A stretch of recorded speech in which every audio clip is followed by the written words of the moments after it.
नमस्कार प्रिय विद्यार्थियों, मैं अंकित कुमार आपका स्वागत करता हूं जेएचपी कोचिंग में। जैसा कि आपको पता है कि मैं जीव विज्ञान कक्षा 12 के अनसॉल्व्ड पेपर हल करा रहा हूं प्रिय विद्यार्थियों, जिसमें मैं आज चालू करूंगा सेट चौथा 2023 348 सीजे कोड नंबर। ठीक है प्रिय विद्यार्थियों, आज से हम इसे स्टार्ट कर रहे हैं और बहुत ही जल्दी से फाइनल भी कर देंगे। तो चलते हैं हम अपने क्वेश्चन की तरफ। तो देखिए प्रिय विद्यार्थियों, हमारा एक का क्वेश्चन क्या कह रहा है कि बैक्टीरिया द्वारा किण्वित फूले आटे का उभरा हुआ रूप कौन सी गैस बनने के कारण होता है, यही कह रहा है ना।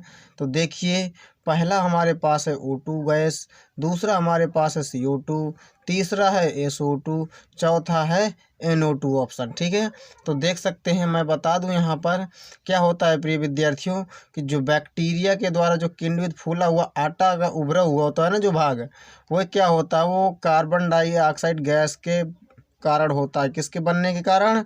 कार्बन डाइऑक्साइड बनने के कारण होता है। यानी कि मतलब आपका दूसरा ऑप्शन सही हो जाएगा, CO2 कार्बन डाइऑक्साइड बनने के कारण होता है। ठीक है प्रिय विद्यार्थियों, और हमारे पास पहला, तीसरा, चौथा बिल्कुल ही गलत हो जाएगा।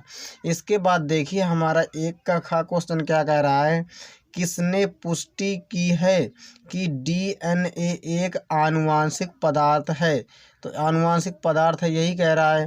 पहला हमारे पास ऑप्शन में है मैथ्यू मिशेल्सन व फ्रैंकलिन स्टॉल। ठीक है, दूसरा अल्फ्रेड हर्शे व मार्था चेस। तीसरा हमारे पास ऑप्शन है बीडल एवं टेटम, और चौथा है वाटसन एवं क्रिक। तो देखिए प्रिय विद्यार्थियों, इसमें जो वैज्ञानिक है वो है अल्फ्रेड हर्शे व मार्था चेस। कौन सा ऑप्शन सही है? ऑप्शन नंबर दूसरा आपका सही हो जाएगा प्रिय विद्यार्थियों। आप याद रखिएगा, बहुत ही अच्छी तरह से इन्होंने ही पुष्टि की थी।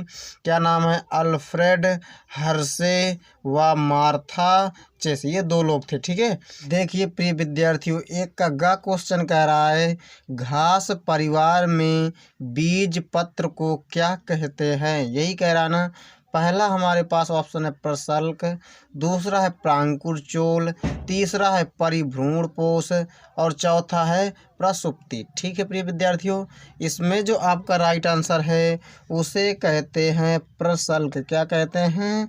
प्रशल्क कहते हैं। ध्यान दीजिएगा, पहला आपका ऑप्शन बिल्कुल सही हो जाएगा कि घास परिवार में बीज पत्र को कहते क्या है? प्रशल्क। ठीक है, इसके बाद हमारा एक का घा कह रहा है, क्या कह रहा है, क्रोमोसोमी गुणसूत्री विकार का उदाहरण है।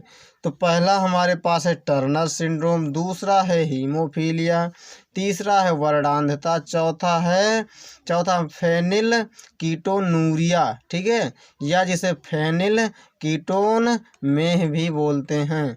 तो देखिए प्रिय विद्यार्थियों, इसमें जो आपका राइट आंसर है वो है टर्नर सिंड्रोम। क्या होता है?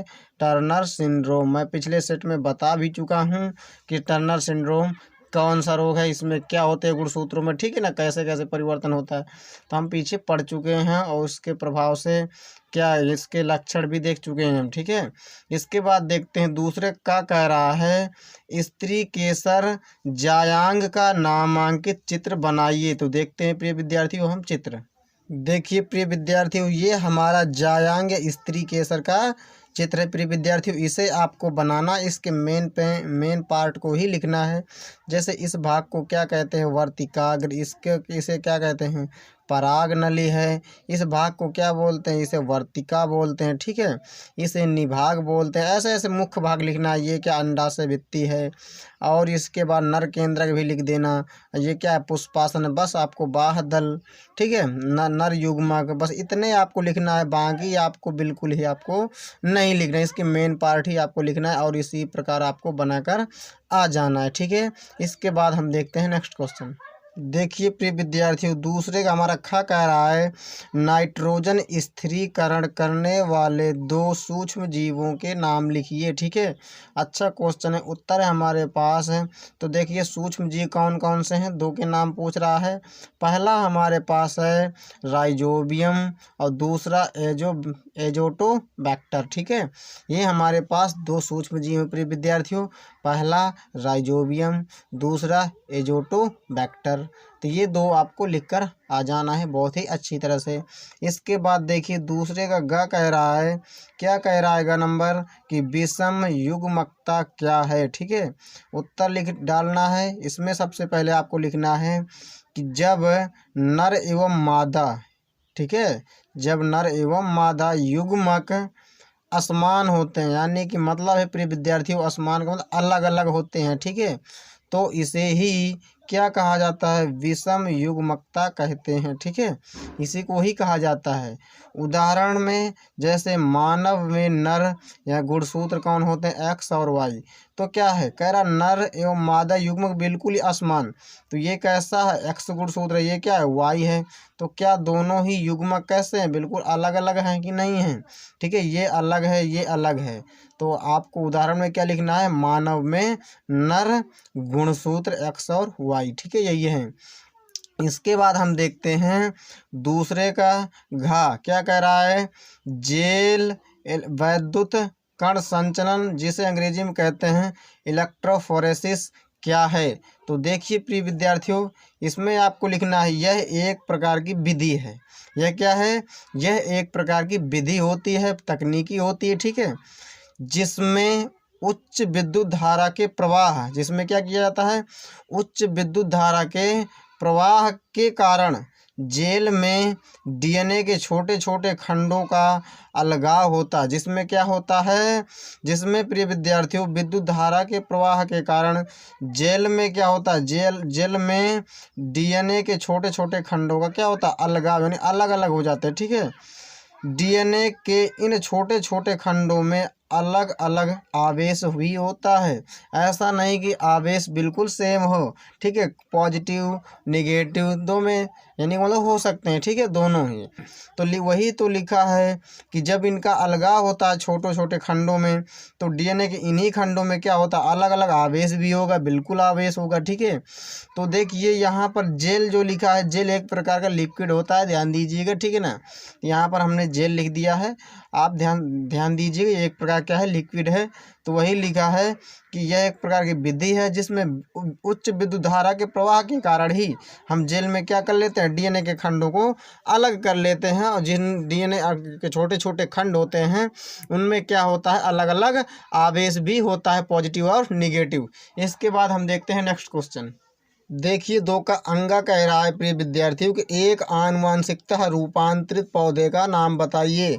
तो उदाहरण उत्तर में है हमारे पास सुनहरा धान। ये क्या है, यही है आपका आंसर। सुनहरा धान में सबसे अधिक मात्रा में क्या होती है, विटामिन ए भरपूर मात्रा में होती है, ध्यान दीजिएगा।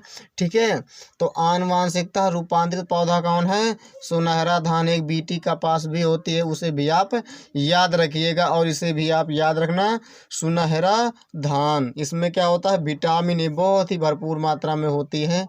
ठीक है, इसे खाइए और आँखों की रोशनी भी तेज कीजिए। तो तीसरे का हमारा क्या कह रहा है, जैव विविधता की क्षति के दो मुख्य कारण क्या है। बहुत ही अच्छा क्वेश्चन है, लाजवाब क्वेश्चन है। देखिए उत्तर है, इसमें क्या है, दो पूछ रहा है ना, दो मुख्य कारण। पहला विदेशी जातियों का आक्रमण, ये मुख्य कारण है। ठीक है, क्या है, जो विदेशी जातियां हैं उनका आक्रमण। ठीक है, दूसरा सह विलुप्तता, यही आपको याद रखना है प्रिय विद्यार्थियों कि सह विलुप्तता और विदेशी जातियों का आक्रमण। और भी होते हैं लेकिन हमें पूछा है सिर्फ दो ही मुख्य कारण, तो यही दो मुख्य कारण हैं। इसके बाद तीसरा का हमारा ख कह रहा है, क्या कह रहा है कि पारजीवी जंतुओं पर उदाहरणों सहित संक्षिप्त टिप्पणी लिखिए। Very good question. देखिए उत्तर आपको क्या लिखना है, वैसे जंतु यानी मतलब वैसे जीव जिनके डीएनए में हस्तोपचार द्वारा बाह्य जीन प्रवेश कराए गए हों तथा वह अपना लक्षण व्यक्त करता हो उसे परजीवी जंतु कहते हैं। इसमें क्या होता है प्रिय विद्यार्थियों, जो जंतु होते हैं जिनके डीएनए में क्या किया जाता है, कोई जंतु है जैसे मान लो चूहा है, अगर उसके हमें डीएनए में क्या करेंगे, डीएनए में हस्तोपचार, हाथों के द्वारा कुछ हम खेल करेंगे, ठीक है, क्या खेल करेंगे तो आगे देखते हैं कि हाथों के द्वारा हम कुछ उपचार करेंगे, खेल करेंगे कि डीएनए में, कहाँ पर, डीएनए में, कहाँ पर करेंगे, डीएनए में कि हस्तोपचार द्वारा क्या करेंगे, बाह्य जीन, हम बाहर से एक जीन प्रवेश कराएंगे, कहाँ, बाहर से हम एक जीन प्रवेश कराएंगे तथा वह अपना एक लक्षण भी व्यक्त करता है। जो हम जीन प्रवेश कराए हैं, जैसे मान लो किसी चूहे में हमने कराया, तो वो जो जीन हम बाहर से प्रवेश कराएंगे अंदर, तो क्या होगा, वह जो जीन होगा वो अपना लक्षण भी दिखाएगा। ऐसा नहीं है कि वह कुछ अपना प्रभाव ना दिखाए, कुछ व्यक्त ना करे अपने लक्षण, ठीक है। तो जंतु वैसे कुछ होते हैं जैसे चूहा हो गया, गाय हो गई, ठीक है, मछली हो गई, तो ये हमारे जैसे खरगोश हो गए, तो उनमें क्या करें, उनके वैसे जंतु हैं वो जिनके हम डीएनए में, उनके डीएनए में क्या करेंगे, डीएनए में हस्तोपचार, यानी कि मतलब हाथों के द्वारा कुछ हम उपचार करेंगे, जो कुछ खेल करेंगे, उनके हस्तोपचार द्वारा क्या करें, बाह्य जीन प्रवेश कराएं, उनमें क्या होगा, बाहर से हम जीन प्रवेश कराएंगे उन्हीं जीवों पर, तथा वो क्या करेगा, वो जो जीन प्रवेश कराएंगे अंदर, वो अपना लक्षण भी व्यक्त करेगा, और उन्हीं जंतुओं को हम कह देते हैं परजीवी जंतु या परजीवी जंतु, ठीक है।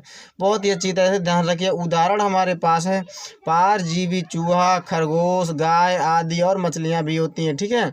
आपको इतने याद रखना है प्रिय विद्यार्थियों। इसके बाद हम देखेंगे नेक्स्ट क्वेश्चन 3 का ग क्वेश्चन क्या कह रहा है कि सूक्ष्म जीवों से प्राप्त होने वाले 2 अम्लों के बारे में बताइए। बहुत ही अच्छा क्वेश्चन, उत्तर डाल लेना है, लिखना है प्रिय विद्यार्थी। 2 अम्ल, पहला हमारे पास है लैक्टिक अम्ल, दूसरा है एसिटिक अम्ल, ठीक है। क्या है कि प्रिय विद्यार्थियों, जो हमारा लैक्टिक अम्ल होता है वो किस में होता है, जो खट्टा दूध होता है या दही, उसमें कौन सा अम्ल पाया जाता है, लैक्टिक अम्ल पाया जाता है, ध्यान रखिएगा।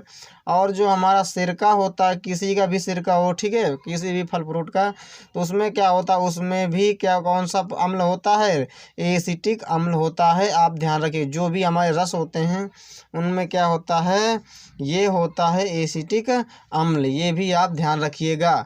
इसके बाद हम देखते हैं तीसरे का घ क्वेश्चन क्या कह रहा है। तीसरे घ कि पराग कण क्या है, ठीक है, पराग कण क्या है, इसका नामांकित चित्र भी बनाइए, यही कह रहा है ना। तो सबसे पहले हम इसे जान लेते हैं। उत्तर में है कि पराग कण का निर्माण पुष्प के नर जनन अंग, देखिए कि पुष्प का निर्माण कहाँ से होता है, जो पुष्प का नर जनन अंग होता है जिसे पुंकेसर कहते हैं, ठीक है, जिसे क्या कहते हैं, पुंकेसर में होता है, जो पुष्पों के निषेचन में महत्वपूर्ण भूमिका भी क्या करते हैं, निभाते हैं। कौन, परागकण कहाँ होते हैं, नर जनन अंग जो होता है पुष्प का, उसके पुंकेसर में कौन होते हैं, परागकण होते हैं, ध्यान दीजिएगा। अब हम देखेंगे इसका चित्र। तो देखिए प्रिय विद्यार्थियों, ये हमारा क्या है, पराग कण की संरचना है, इसे हम देख सकते हैं। आपको ऐसे ही इसी संरचना को बनाना है, ध्यान रखिएगा। ये जो हमारी परत होगी, एक बाहरी जो परत आपको दिख रही है, इस परत को हम क्या कहते हैं, बाह्य चोल। जो आपको नाम बताऊं आपको वही लिख कर आना है। इस परत को हम क्या बोलेंगे, ये जो परत है बाह्य चोल, ठीक है। इसके बाद ये जो दूसरी परत आपको दिख रही है, ये जो परत है ये, ठीक है ना, ये परत है, ये कौन सी है, अंतः चोल है, ठीक है, इस परत को बोलते हैं। इसके बाद आपको क्या करना है, ये जो आपको इतना जो जगह दिख रही है, इन्हें हम क्या कहते हैं, जनन छिद्र बोलते हैं। इन्हें क्या कहते हैं, जनन छिद्र। ये हमारे पास जो दिख रहे हैं छिद्र, ये क्या है, जनन छिद्र है, ठीक है, आप ध्यान रखिएगा। इसके बाद देख सकते हैं जो हमारे पास ये क्या, ये जो आपको संरचना सितारा जैसे दिख रही है, इसे क्या बोलते हैं, नली केंद्रक या वर्धी केंद्रक। दो में से आप एक नाम लिखकर आ जाइएगा, कोई दिक्कत नहीं है, दोनों नाम, ठीक है। आपको जो याद हो जाए। एक आपको क्या लिखना है, बाह्य चोल और अंतःचोल और जनन छिद्र, ये आपको लिखना है। इसके बाद ये जो सितारा है इसे क्या बोलते हैं, नली केंद्रक या वर्धी केंद्रक। इसके बाद आपको इसका नाम लिख देना है, बस आपको कुछ नहीं करना है। इसका क्या नाम है, ये हमारे पास है जनन केंद्र कोशिका है ये, ठीक है। ये जनन कोशिका आपको दिख रही है, ये जो दिख रही है, और ये हमारे जनन केंद्रक होते हैं, ठीक है। तो इन सभी नामों को आपको लिखकर आना है प्रिय विद्यार्थियों, अच्छी तरह से, ठीक है। यही चित्र आपको बनाकर आना है। चलते हैं हम इसके बाद हम नेक्स्ट क्वेश्चन की तरफ। देखिए प्रिय विद्यार्थियों, तीसरे का अंगा क्वेश्चन क्या कह रहा है कि अनुलेखन इकाई के मुख्य भागों के नाम लिखिए, ठीक है। यही कह रहा है। पहला उत्तर डाल करके लिखना है। पहला हमारे पास है उन्नायक, क्या है, और दूसरा है संरचनात्मक जीन, तीसरा क्या है हमारे पास भाग, समापक, ठीक है। इनके बारे में थोड़ा जान लेते हैं। देखिए उन्नायक, जिसमें क्या होता है, आरएनए पॉलीमरेज बंधता है और अनुलेखन की क्रिया को क्या करते हैं, प्रारंभ करते हैं, ध्यान रखिएगा, उन्नायक, ठीक है। इसके बाद संरचनात्मक जीन, जो देखिए संरचनात्मक जीन जो क्या करे, जो एमआरएनए के लिए कूट लेखन करता है, ध्यान रखिएगा। संरचनात्मक जीन जो भाग है ये क्या करता है, जो क्या करता है, एमआरएनए के लिए कूट लेखन का कार्य करता है, यानी लेखन करता है, ध्यान रखिएगा। तीसरा हमारे पास है समापक। इसका समापक अनुलेखन की प्रक्रिया क्या करते हैं, समाप्त करते हैं। ये अनुलेखन की प्रक्रिया को चालू करते हैं, ये समापक हैं तो समाप्त कर देते हैं, ठीक है, अनुलेखन की क्रिया को, ध्यान रखिएगा ये प्रिय विद्यार्थियों। यही आपका राइट आंसर है। इसके बाद है 4 का देख सकते हैं, क्या कर रहा है, बीज क्या है, किसी एक बीज की संरचना का वर्णन कीजिए, ठीक है। बहुत ही अच्छी तरह से हम समझेंगे। तो देखिए उत्तर लिखना है, इसमें लिखना है आपको आवृत बीजी पौधों में, सबसे पहले बीज क्या है जानेंगे ना, कि आवृत बीजी पौधों में बीजांड के निषेचन के बाद, जब क्या होगा, बीजांड का निषेचन होगा, इसके बाद फल के अंदर बनने वाली छोटी छोटी जो संरचनाएं होती हैं, छोटी हों या बड़ी हों, ठीक है, के अंदर बनने वाली विशेष संरचना क्या कहलाती है, बीज कहलाती है। आपने देखा भी होगा निषेचन के बाद ही कौन बनते हैं, जब फल बनता है, फल के अंदर संरचनाएं होती हैं अनेक, जिन्हें हम क्या कहते हैं, बीज बोलते हैं जिन्हें हम, ठीक है। वो बीज छोटे भी हो सकते हैं, बड़े भी हो सकते हैं, ठीक है, फल के जैसे, ठीक है। इसके बाद हम देखते हैं इसकी संरचना और एक बीज।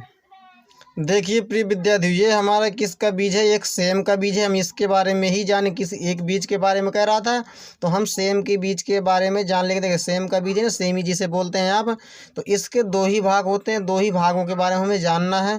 देखिए नंबर 1 है बीज आवरण, यानी बीज का आवरण, जिसे सीड कॉट भी बोलते हैं, कॉट, ठीक है। तो इसके बारे में हम जानेंगे। देखिए बीजावरण बीज की सबसे बाहरी परत होती है, ठीक है ना, ये क्या होती है, बीज की सबसे बाहरी परत होती है, जिसे हम क्या बोलते हैं, बीजावरण, जो दृढ़, चिकना व मोटा होता है, ठीक है। कैसा, दृढ़ भी होता है, चिकना भी होता है और मोटा भी होता है। यानी सेम के बीज के बीजावरण में एक दूसरे से परस्पर जुड़े हुए 2 स्तर होते हैं, बिल्कुल होते हैं, 2 जुड़े हुए स्तर होते हैं। अर्थात बाह्य चोल जो हरा होता है ना, जिसे क्या कहते हैं, बाह्य चोल बोलते हैं। तथा अंतः चोल जो कैसा होता है, सफ़ेद होता है। आप देखिएगा सेमी में, ठीक है, आप जिसे बोलते हैं सेम या सेमी, जो कुछ जो भी बोलते हो, तो अंतः चोल जो कैसा होता है, सफ़ेद, कागजी व झिल्ली नुमा होता है। इसके भीतरी धसे हुए किनारों पर ऊपर से नीचे तक एक सफ़ेद या मटमैला सा उभार होता है, जिसे संधि रेखा कहते हैं। आप देख भी सकते हैं उसमें, ठीक है। संधि रेखा के किनारे पर एक चपटा चिन्ह होता है।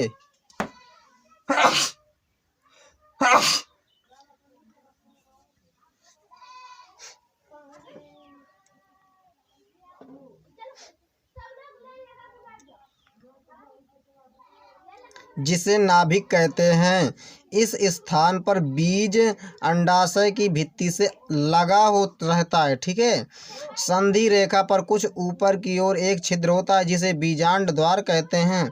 इसी में देख सकते हैं आप, ठीक है, बीजांड द्वार, अब देख सकते हैं, ये है बीजांड द्वार कहते हैं, जिससे होकर बीज में जल प्रवेश करता है, इसी से जल प्रवेश करता है, ध्यान दीजिएगा। ये हमारा क्या एक बीज है सेम का। इसके बाद इसमें एक भाग है, देख सकते हैं आप, कौन सा भाग है प्रिय विद्यार्थियों, दूसरा है हमारे पास इम्ब्रॉय भ्रूण, ठीक है। बीज आवरण के नीचे सफ़ेद पीले रंग की रचना पाई जाती है, जिसे भ्रूण कहते हैं, ठीक है। भ्रूण क्या होता है प्रिय विद्यार्थियों, इसके दो भी भाग होते हैं, पहला बीज पत्र, दूसरा बीजात। ठीक है, बीजाक्ष। तो देख सकते हैं पहला हमारे पास ये दो मांसल व सफ़ेद रंग की संरचनाएं होती हैं जो खाद्य पदार्थों के संचित होने के कारण क्या हो जाती हैं, फूल जाती हैं। ठीक है, बीज पत्र जो होते हैं, ये है बीज पत्र। ये इसी से आपको जानना है। ठीक है, ये ऊपरी सिरे पर बीजाक्ष से जुड़े रहते हैं, ध्यान दीजिएगा। यही इसका राइट आंसर है प्रिय विद्यार्थी। वो आपको इतना ही बस आपको लिख कर आना है। क्वेश्चन था 3 नंबर का। ठीक है, इसका जो प्रश्न है। इसके बाद हम देखते हैं नेक्स्ट क्वेश्चन। 4 का खा क्वेश्चन क्या कह रहा है प्रिय विद्यार्थियों, कह रहा है कि निम्नलिखित पर संक्षिप्त टिप्पणियां लिखिए।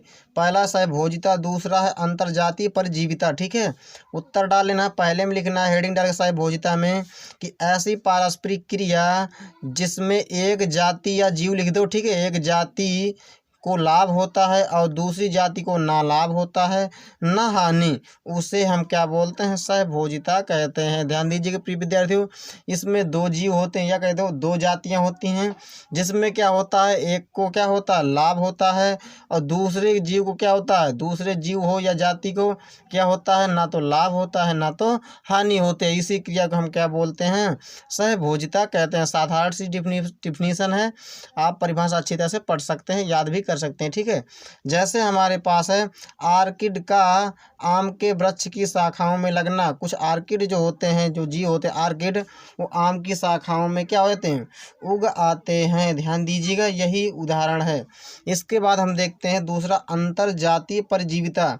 इसमें आपको लिखना है कि दो अलग अलग जातियों की आबादी के बीच की, दो अलग अलग जातियों, ठीक है, की आबादी के बीच की पारस्परिक क्रिया को क्या बोलते हैं, अंतरजातीय पारस्परिक क्रिया कहा जाता है। ठीक है, ये क्या होते हैं, ये फायदेमंद होते हैं, प्लस कामा हानिकारक, माइनस या तटस्थ, जीरो हो सकते हैं। ध्यान दीजिएगा, यही इसका आंसर है प्रिय विद्यार्थियों। इसके बाद देखते हैं 4 का ग। क्या कह रहा है 4 का ग, कह रहा है 4 का ग कि मेंडल कौन थे, उनके वंशागति के नियमों के नाम लिखिए। ठीक है, इसमें आपको क्या करना है, हमने अपने चैनल पर प्लेलिस्ट बना रखा है, वहां से आप जा कर के सेट 2 का प्रश्न 6 का देखें, 6 का। ठीक है, वहां आपको मिल जाएगा प्रिय विद्यार्थियों।